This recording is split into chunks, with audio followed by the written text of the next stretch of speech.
Na aula dessa semana, vamos falar sobre a Lei Orçamentária Anual.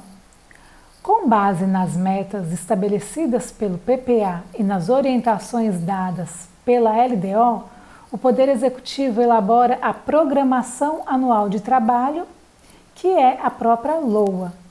A finalidade principal da LOA é estimar as receitas que o governo espera dispor no ano seguinte e fixar as despesas que serão realizadas com tais recursos. Vale ressaltar que a lei orçamentária é uma autorização de gastos, mas não uma obrigação de gastos. Por isso, o orçamento ele é dito autorizativo e não impositivo.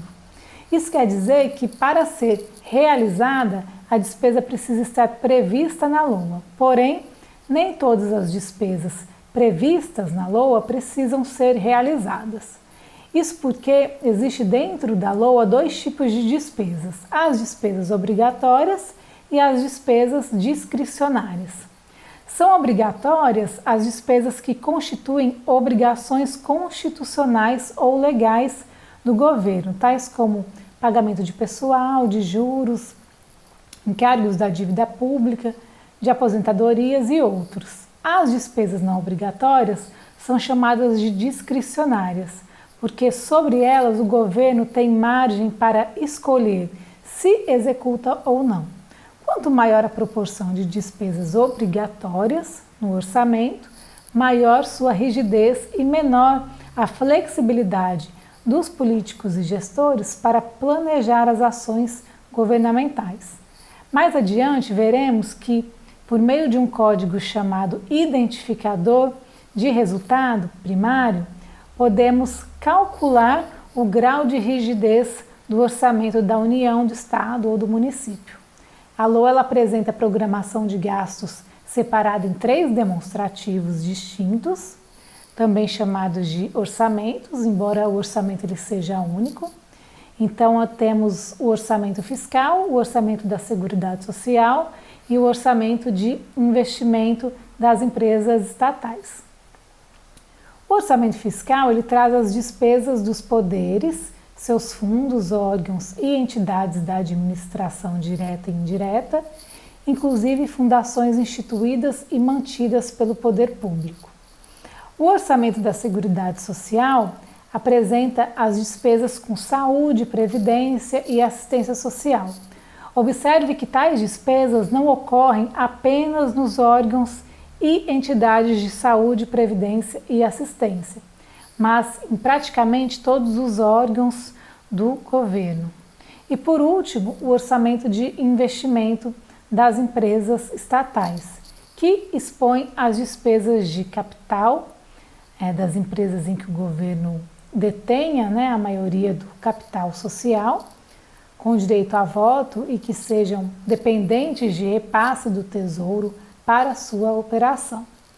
Observe que não integram o orçamento público as empresas públicas de economia mista, pois elas não dependem de recursos do Tesouro para a sua operação. A programação de receitas e despesas na LOA, ela deve obedecer a um conjunto de princípios orçamentários que buscam facilitar a gestão e o controle do orçamento. Os princípios fundamentais são os seguintes: unidade, ou seja, deve haver uma só LOA para cada entidade da federação, União, Estado e municípios.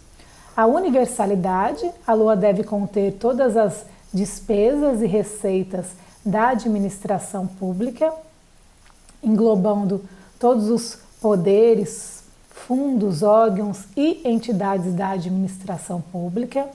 A anualidade, as receitas e despesas constantes na LOA devem se reportar a um período determinado, em geral, um exercício financeiro, e os correspondentes créditos orçamentários eles devem ter sua vigência restrita ao exercício financeiro.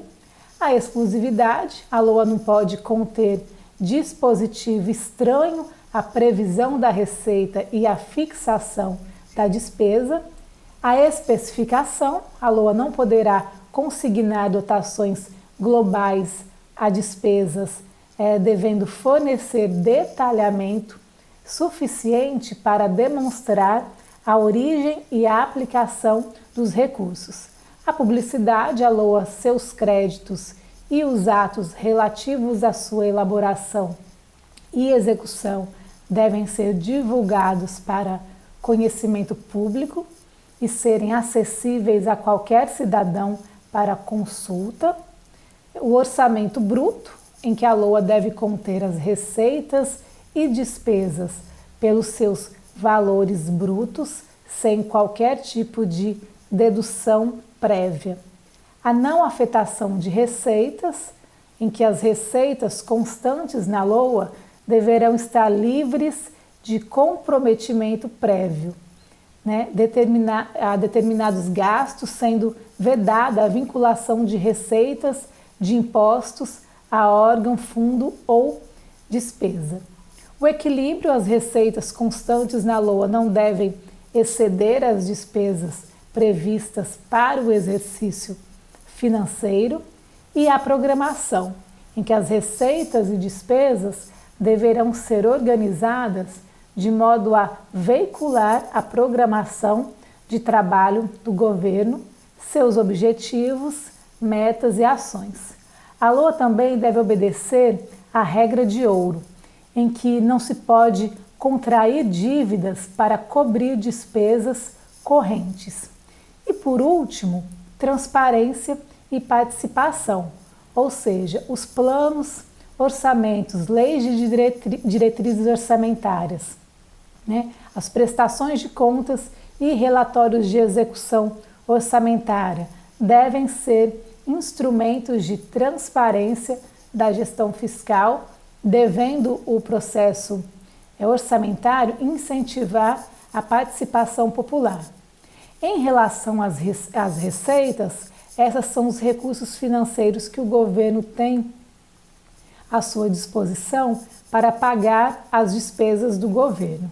Em geral, esses recursos vêm de cinco origens principais: a arrecadação de tributos, as operações de crédito, que são os empréstimos, financiamentos e emissão de títulos, as transferências constitucionais, legais e voluntárias. Essas transferências são conhecidas como receitas de transferências correntes ou de capital e perfazem uma parcela importante da receita de estados e municípios. As receitas de transferência constitucionais correspondem às parcelas de receitas federais ou estaduais repassadas a estados e municípios por mandamento da Constituição Federal. A principal transferência constitucional é a que ocorre pelo chamado Fundo de Participação, de Participação dos Estados, o FPE, e Fundo de Participação dos Municípios, o FPM. Na lei orçamentária, a despesa é fixa e a receita é uma estimação, sendo os valores constantes no orçamento apenas referências para a programação de despesas. As razões que justificam essa condição estimada da receita é que os tributos eles precisam ser criados em lei específica, as operações de crédito e alienações de patrimônio precisam de prévia autorização legislativa e a arrecadação ela é influenciada por fatores econômicos que são imprevisíveis. Logo, não tem como precisar corretamente o valor que será arrecadado durante o período. Na lei orçamentária anual, as receitas elas são identificadas por códigos. Esses códigos indicam a classificação pela natureza da receita e a classificação por fonte de recursos. No caderno didático, na página 48, nós temos ali detalhado essa classificação e, na sequência, temos um quadro com um exemplo prático. É por meio do estudo do comportamento de cada natureza da receita que o Poder Executivo ele estima e o Poder Legislativo avalia a projeção de arrecadação do governo, a qual servirá para o gestor programar as despesas na LOA. É importante observar que o governo ele não pode escolher livremente as despesas nas quais serão aplicadas as receitas arrecadadas. Isso porque alguns itens de receita eles estão vinculados por lei a determinados tipos de despesa. Uma vez que essas despesas são organizadas no orçamento, segundo 4 classificações principais. A primeira é a classificação institucional, a funcional, por programa e por natureza da despesa. A institucional, ela objetiva agrupar as despesas por órgão e unidade orçamentária. As unidades orçamentárias são divisões do órgão às quais se atribuem as dotações orçamentárias e a responsabilidade pela execução das ações. Na página 58, nós temos o exemplo do Ministério da Cultura como um órgão e suas unidades orçamentárias. A classificação funcional, que é a nossa segunda categoria de despesa, ela diz respeito à função e subfunção. A função é o maior nível de agregação da despesa, por exemplo, agricultura, assistência social.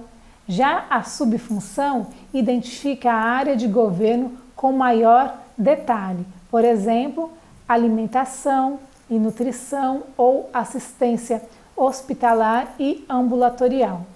Nós temos também a classificação segundo a natureza da despesa, que tem por finalidade identificar a despesa segundo vários critérios. Critérios aí que são necessários para o controle da gestão dos órgãos e das políticas do governo. Temos aí 4 critérios básicos: a identificação por categoria econômica, por grupo de natureza da despesa, por modalidade de aplicação e por elemento de despesa. Vamos entender o que vem a ser cada uma. O primeiro critério, que é a categoria econômica, ela separa as despesas de consumo e manutenção dos bens e serviços do governo, daquelas que contribuem para a expansão da capacidade produtiva do país. Nessa categoria, nós temos as despesas correntes e as despesas de capital. As correntes são as despesas de prestação de serviços, conservação e adaptação do patrimônio. Patrimônio esse constituído, e a transferência para manutenção de outras entidades. Já as de capital são aquelas que contribuem para a formação ou aquisição de bem de capital, compra de equipamentos e construção de imóveis, por exemplo, ou de produtos para revenda, além da concessão de empréstimos e amortização da dívida. O critério sobre grupos de natureza da despesa é a classificação que objetiva agregar as despesas em categorias que expressam a finalidade do gasto. Existem 6 tipos de grupos, como mostra o quadro do nosso slide. Temos aí o grupo de despesas com pessoal e respectivos encargos sociais, o grupo de despesas com juros e encargos da dívida e o grupo de outras despesas correntes. Verifiquem que essas finalidades de gastos pertencem ao grupo de despesas correntes. Na sequência, nós temos as finalidades de gastos das despesas de capital, que são investimentos, inversões financeiras e amortização de dívida. Por último, temos o critério de modalidade de aplicação, que identifica essa classificação destinada a identificar quem aplicará os recursos autorizados na lei orçamentária. Se o próprio órgão detentor da dotação orçamentária ou o órgão ou entidade de outra esfera mediante transferência de recursos. Também serve para evitar dupla contagem no caso de transferências entre unidades orçamentárias da mesma esfera de governo. São 11 os critérios de classificação segundo a modalidade de aplicação, que não vou citá-los aqui, mas vocês podem conferir na página 62 do nosso caderno didático esses grupos. Por último, temos o elemento de despesa. Essa classificação visa a identificar com maior detalhe o objeto do gasto, remuneração de pessoal, obrigações tributárias, benefícios assistenciais, obras e instalações, auxílios financeiros a estudantes e outros.